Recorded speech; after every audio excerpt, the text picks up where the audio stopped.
Hi everyone! Today, I'm taking you to a one-of-a-kind Starbucks store in the Philippines. The Starbucks Reserve Hiraya in Tagaytay City. Ang store na ito ay may stunning architecture at breathtaking location. Nakatayo sa isang bundok na may panoramic views ng Taal Lake. Kapag pumasok ka, mararamdaman mo agad ang warm at inviting na atmosphere dahil sa natural na mga material at elemento na ginamit sa disenyo. And not only that, they also have an expanded menu that showcases the expertise of the Starbucks Reserve baristas.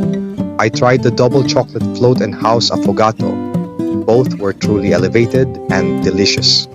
Habang nakaupo ako dito at sinasaksihan ang magagandang views, nararamdaman ko ang sense of wonder at appreciation para sa kakaibang Starbucks experience na ito.